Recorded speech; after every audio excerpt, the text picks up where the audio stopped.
Jane Eyre by Charlotte Brontë. Chapter 5. 5 o'clock had hardly struck on the morning of the 19th of January when Bessie brought a candle into my closet and found me already up and nearly dressed. I had risen half an hour before her entrance, and had washed my face and put on my clothes by the light of a half-moon just setting, whose rays streamed through the narrow window near my crib. I was to leave Gateshead that day by a coach which passed the lodge gates at 6 a.m.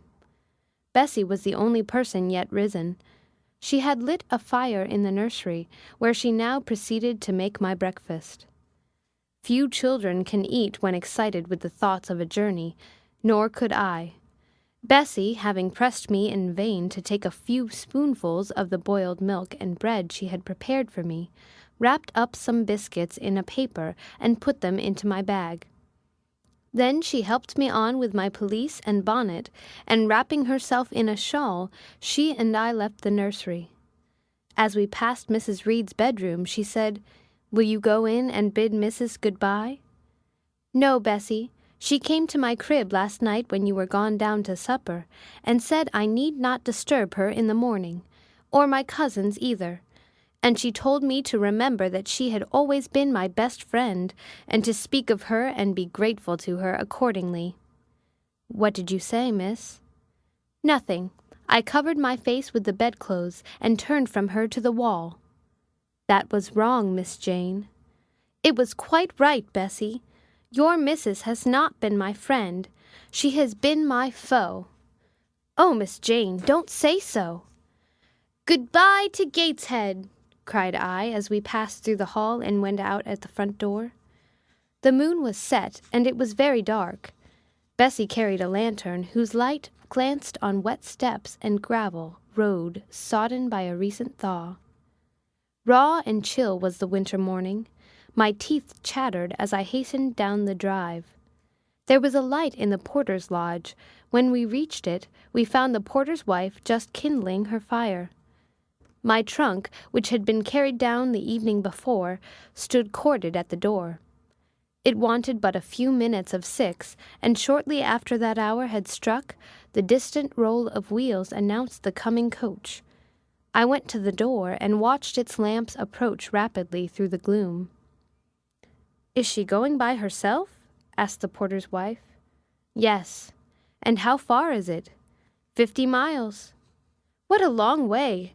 I wonder Mrs. Reed is not afraid to trust her so far alone." The coach drew up. There it was at the gates, with its 4 horses and its top laden with passengers. The guard and coachman loudly urged haste. My trunk was hoisted up. I was taken from Bessie's neck, to which I clung with kisses. "Be sure and take good care of her," cried she to the guard, as he lifted me into the inside. "Aye, aye," was the answer. The door was slapped to. A voice exclaimed, "All right," and on we drove. Thus was I severed from Bessie and Gateshead. Thus whirled away to unknown and, as I then deemed, remote and mysterious regions. I remember but little of the journey. I only know that the day seemed to me of a preternatural length, and that we appeared to travel over hundreds of miles of road. We passed through several towns, and in one, a very large one, the coach stopped. The horses were taken out, and the passengers alighted to dine. I was carried into an inn, where the guard wanted me to have some dinner. But, as I had no appetite, he left me in an immense room with a fireplace at each end, a chandelier pendant from the ceiling, and a little red gallery high up against the wall filled with musical instruments. Here I walked about for a long time, feeling very strange, and mortally apprehensive of someone coming in and kidnapping me, for I believed in kidnappers, their exploits having frequently figured in Bessie's fireside chronicles. At last the guard returned. Once more I was stowed away in the coach. My protector mounted his own seat, sounded his hollow horn, and away we rattled over the stony street. The afternoon came on wet and somewhat misty. As it waned into dusk, I began to feel that we were getting very far indeed from Gateshead. We ceased to pass through towns. The country changed. Great gray hills heaved up round the horizon. As twilight deepened, we descended a valley, dark with wood, and long after night had overclouded the prospect, I heard a wild wind rushing amongst trees. Lulled by the sound, I at last dropped asleep. I had not long slumbered when the sudden cessation of motion awoke me. The coach door was open, and a person like a servant was standing at it. I saw her face and dress by the light of the lamps. "Is there a little girl called Jane Eyre here?" she asked. I answered, "Yes," and was then lifted out. My trunk was handed down, and the coach instantly drove away. I was stiff with long sitting, and bewildered with the noise and motion of the coach. Gathering my faculties, I looked about me. Rain, wind, and darkness filled the air. Nevertheless, I dimly discerned a wall before me, and a door open in it. Through this door I passed with my new guide. She shut and locked it behind her. There was now visible a house or houses, for the building spread far, with many windows and lights burning in some. We went up a broad pebbly path, splashing wet, and were admitted at a door. Then the servant led me through a passage into a room with a fire, where she left me alone. I stood and warmed my numbed fingers over the blaze. Then I looked round. There was no candle, but the uncertain light from the hearth showed, by intervals, papered walls, carpet, curtains, shining mahogany furniture. It was a parlor, not so spacious or splendid as the drawing-room at Gateshead, but comfortable enough. I was puzzling to make out the subject of a picture on the wall when the door opened, and an individual carrying a light entered. Another followed close behind. The first was a tall lady with dark hair, dark eyes, and a pale and large forehead. Her figure was partly enveloped in a shawl. Her countenance was grave, her bearing erect. "The child is very young to be sent alone," said she, putting her candle down on the table. She considered me attentively for a minute or two, then further added, "She had better be put to bed soon. She looks tired. Are you tired?" she asked, placing her hand on my shoulder. "A little, ma'am." "And hungry too, no doubt. Let her have some supper before she goes to bed, Mrs. Miller. Is this the first time you have left your parents to come to school, my little girl?" I explained to her that I had no parents. She inquired how long they had been dead, then how old I was, what was my name, whether I could read, write, and sew a little. Then she touched my cheek gently with her forefinger, and saying she hoped I should be a good child, dismissed me along with Miss Miller. The lady I had left might be about 29. The one who went with me appeared some years younger. The first impressed me by her voice, look, and air. Miss Miller was more ordinary, ruddy in complexion, though of a careworn countenance, hurried in gait and action, like one who had always a multiplicity of tasks on hand. She looked, indeed, what I afterwards found she really was, an under-teacher. Led by her, I passed from compartment to compartment, from passage to passage, of a large and irregular building, till, emerging from the total and somewhat dreary silence pervading that portion of the house we had traversed, we came upon the hum of many voices, and presently entered a wide, long room, with great deal tables, 2 at each end, on each of which burnt a pair of candles, and seated all around on benches a congregation of girls of every age, from 9 or 10 to 20. Seen by the dim light of the dips, their number to me appeared countless, though not in reality exceeding 80. They were uniformly dressed in brown stuff frocks of quaint fashion, and long holland pinafores. It was the hour of study.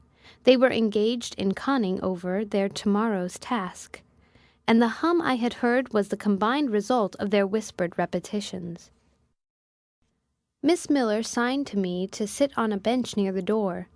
Then, walking up to the top of the long room, she cried out, "Monitors, collect the lesson books and put them away." 4 tall girls arose from different tables, and going round, gathered the books and removed them. Miss Miller again gave the word of command. "Monitors, fetch the supper trays." The tall girls went out and returned presently, each bearing a tray with portions of something, I knew not what, arranged thereon, and a pitcher of water and mug in the middle of each tray. The portions were handed round. Those who liked took a draught of the water, the mug being common to all. When it came to my turn, I drank, for I was thirsty, but I did not touch the food, excitement and fatigue rendering me incapable of eating. I now saw, however, that it was a thin oaten cake shaved into fragments. The meal over, prayers were read by Miss Miller, and the classes filed off, 2 and 2, upstairs. Overpowered by this time with weariness, I scarcely noticed what sort of a place the bedroom was, except that, like the schoolroom, I saw it was very long. Tonight I was to be Miss Miller's bedfellow. She helped me to undress.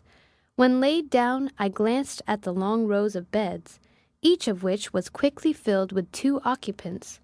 In 10 minutes the single light was extinguished, and amidst silence and complete darkness I fell asleep. The whole conversation ran on the breakfast, which one and all abused roundly. Poor things! It was the sole consolation they had. Miss Miller was now the only teacher in the room. A group of great girls standing about her spoke with serious and sullen gestures. I heard the name of Mr. Brocklehurst pronounced by some lips, at which Miss Miller shook her head disapprovingly. But she made no great effort to check the general wrath. Doubtless she shared in it. A clock in the schoolroom struck 9. Miss Miller left her circle, and standing in the middle of the room cried, "Silence! To your seats!" Discipline prevailed. In 5 minutes the confused throng was resolved into order, and comparative silence quelled the babble-clamor of tongues. The upper teachers now punctually resumed their posts, but still all seemed to wait. Ranged on benches down the sides of the room, the 80 girls sat motionless and erect.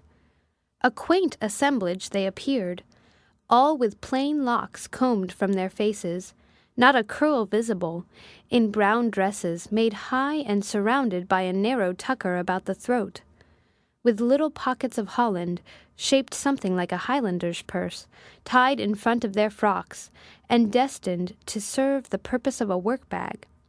All, too, wearing woolen stockings and country-made shoes fastened with brass buckles.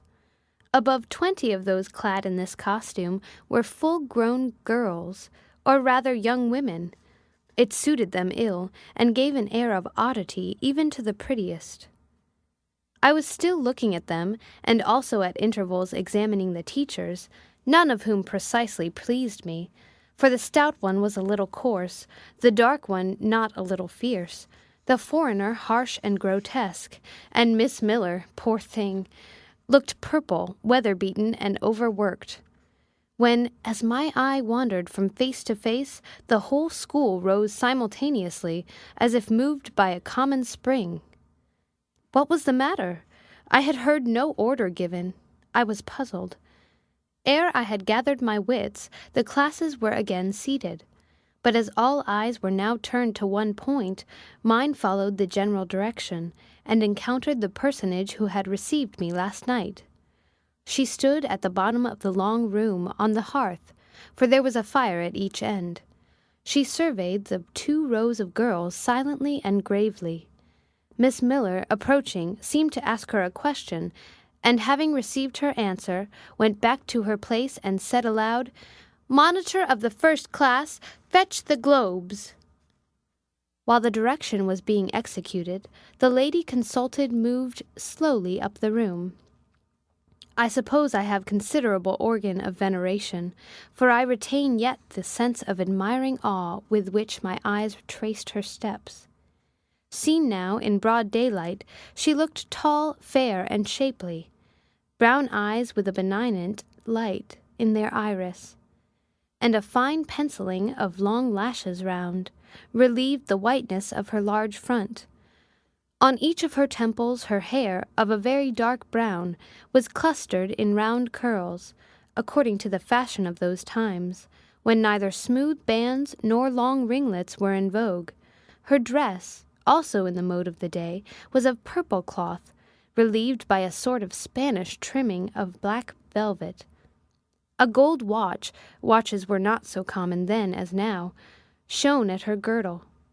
Let the reader add, to complete the picture, refined features, a complexion, if pale clear, and a stately air and carriage, and he will have, at least, as clearly as words can give it, a correct idea of the exterior of Miss Temple, Maria Temple, as I afterwards saw the name written in a prayer book entrusted to me to carry to church.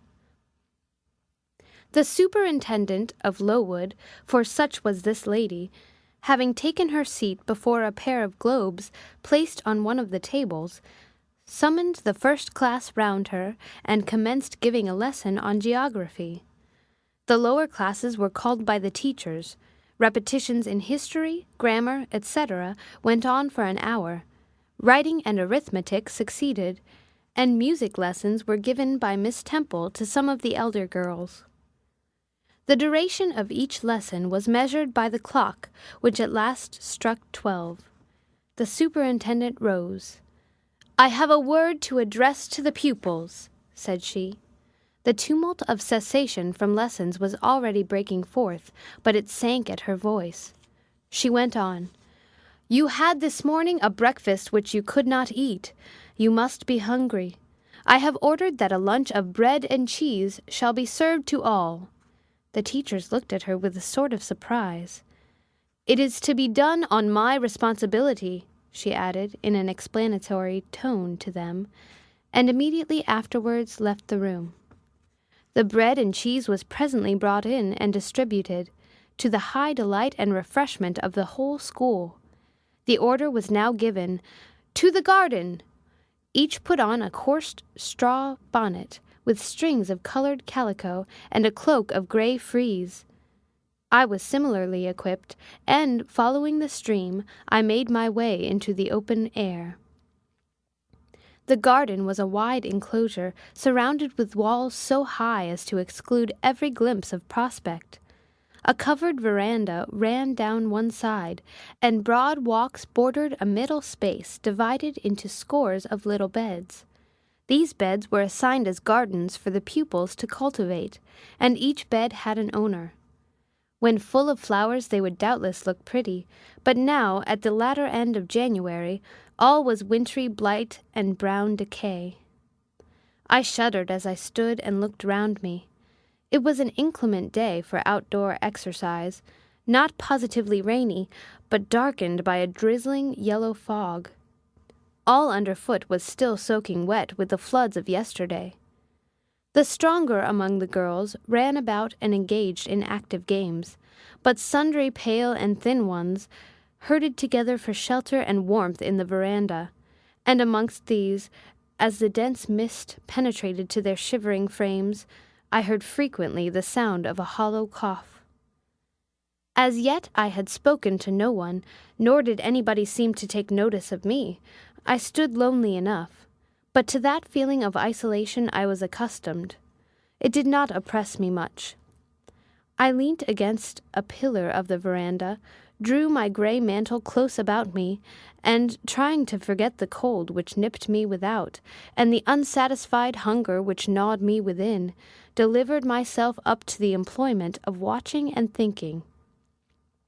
My reflections were too undefined and fragmentary to merit record. I hardly yet knew where I was. Gateshead and my past life seemed floated away to an immeasurable distance. The present was vague and strange, and of the future I could form no conjecture. I looked round the convent-like garden, and then up at the house. A large building, half of which seemed gray and old, the other half quite new. The new part, containing the schoolroom and dormitory, was lit by mullioned and latticed windows, which gave it a church-like aspect. A stone tablet over the door bore this inscription, "Lowood Institution." This portion was rebuilt A.D. by Naomi Brocklehurst of Brocklehurst Hall in this county. Let your light so shine before men, that they may see your good works, and glorify your Father which is in heaven. St. Matthew, verse 16. I read these words over and over again. I felt that an explanation belonged to them, and was unable fully to penetrate their import. I was still pondering the signification of institution, and endeavoring to make out a connection between the first words and the verse of Scripture, when the sound of a cough close behind me made me turn my head. I saw a girl sitting on a stone bench near. She was bent over a book, on the perusal of which she seemed intent. From where I stood I could see the title. It was Rasselas, a name that struck me as strange, and consequently attractive. In turning a leaf she happened to look up, and I said to her directly, "Is your book interesting?" I had already formed the intention of asking her to lend it to me some day. "I like it," she answered, after a pause of a second or two, during which she examined me. "What is it about?" I continued. I hardly know where I found the hardihood thus to open a conversation with a stranger. The step was contrary to my nature and habits, but I think her occupation touched a chord of sympathy somewhere, for I too liked reading, though of a frivolous and childish kind. I could not digest or comprehend the serious or substantial. "You may look at it," replied the girl, offering me the book. I did so. A brief examination convinced me that the contents were less taking than the title. Rasselas looked dull to my trifling taste. I saw nothing about fairies, nothing about genii. No bright variety seemed spread over the closely printed pages. I returned it to her. She received it quietly, and without saying anything she was about to relapse into her former studious mood. Again I ventured to disturb her. "Can you tell me what the writing on that stone over the door means? What is Lowood Institution?" "This house where you come to live." "And why do they call it institution? Is it in any way different from other schools?" "It is partly a charity school. You and I and all the rest of us are charity children. I suppose you are an orphan. Are not either your father or your mother dead?" "Both died before I can remember." "Well, all the girls here have lost either one or both parents, and this is called an institution for educating orphans." "Do we pay no money? Do they keep us for nothing?" "We pay, our friends pay, £15 a year for each." "Then why do they call us charity children?" "Because £15 is not enough for board and teaching, and the deficiency is supplied by subscription." "Who subscribes?" "Different benevolent-minded ladies and gentlemen in this neighborhood and in London." "Who was Naomi Brocklehurst?" "The lady who built the new part of this house, as that tablet records, and whose son overlooks and directs everything here." "Why?" "Because he is treasurer and manager of the establishment." "Then this house does not belong to that tall lady who wears a watch, and who said we were to have some bread and cheese?" "To Miss Temple? Oh, no, I wish it did. She has to answer to Mr. Brocklehurst for all she does. Mr. Brocklehurst buys all our food and all our clothes." "Does he live here?" "No, 2 miles off at a large hall." "Is he a good man?" "He is a clergyman, and is said to do a great deal of good." "Did you say that tall lady was called Miss Temple?" "Yes." "And what are the other teachers called?" "The one with the red cheeks is called Miss Smith. She attends to the work and cuts out, for we make our own clothes, our frocks and pelisses and everything. The little one with black hair is Miss Scatcherd. She teaches history and grammar, and hears the second-class repetitions. And the one who wears a shawl, and has a pocket handkerchief tied to her side with a yellow ribband, is Madame Pirot. She comes from Lisle in France, and teaches French." "Do you like the teachers?" "Well enough." "Do you like the little black one, and the Madame—" "I cannot pronounce her name as you do." "Miss Scatcherd is hasty. You must take care not to offend her. Madame Pierrot is not a bad sort of person. But Miss Temple is the best, isn't she? Miss Temple is very good and very clever.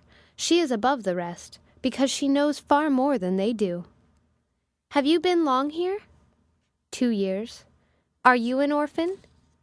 My mother is dead. Are you happy here? You ask rather too many questions. I have given you answers enough for the present. Now I want to read. But at that moment the summons sounded for dinner. All re-entered the house.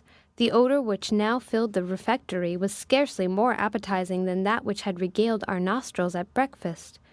The dinner was served in 2 huge tin-plated vessels, whence rose a strong steam redolent of rancid fat. I found the mess to consist of indifferent potatoes and strange shreds of rusty meat, mixed and cooked together. Of this preparation a tolerably abundant plateful was apportioned to each pupil. I ate what I could, and wondered within myself whether every day's fare would be like this. After dinner we immediately adjourned to the schoolroom. Lessons recommenced, and were continued till 5 o'clock. The only marked event of the afternoon was that I saw the girl with whom I had conversed in the veranda dismissed in disgrace by Miss Scatcherd from a history class, and sent to stand in the middle of the large schoolroom. The punishment seemed to me in a high degree ignominious, especially for so great a girl. She looked 13 or upwards. I expected she would show signs of great distress and shame, but to my surprise she neither wept nor blushed. Composed, though grave, she stood, the central mark of all eyes. How can she bear it so quietly, so firmly? I asked of myself. Were I in her place, it seems to me I should wish the earth to open and swallow me up. She looks as if she were thinking of something beyond her punishment, beyond her situation, of something not round her nor before her. I have heard of daydreams. Is she in a daydream now? Her eyes are fixed on the floor, but I am sure they do not see it. Her sight seems turned in, gone down into her heart. She is looking at what she can remember, I believe, not at what is really present. I wonder what sort of a girl she is, whether good or naughty. Soon after 5 p.m. we had another meal, consisting of a small mug of coffee and half a slice of brown bread. I devoured my bread and drank my coffee with relish, but I should have been glad of as much more. I was still hungry. Half an hour's recreation succeeded, then study, then the glass of water and the piece of oat cake, prayers and bed. Such was my first day at Lowood. End of chapter.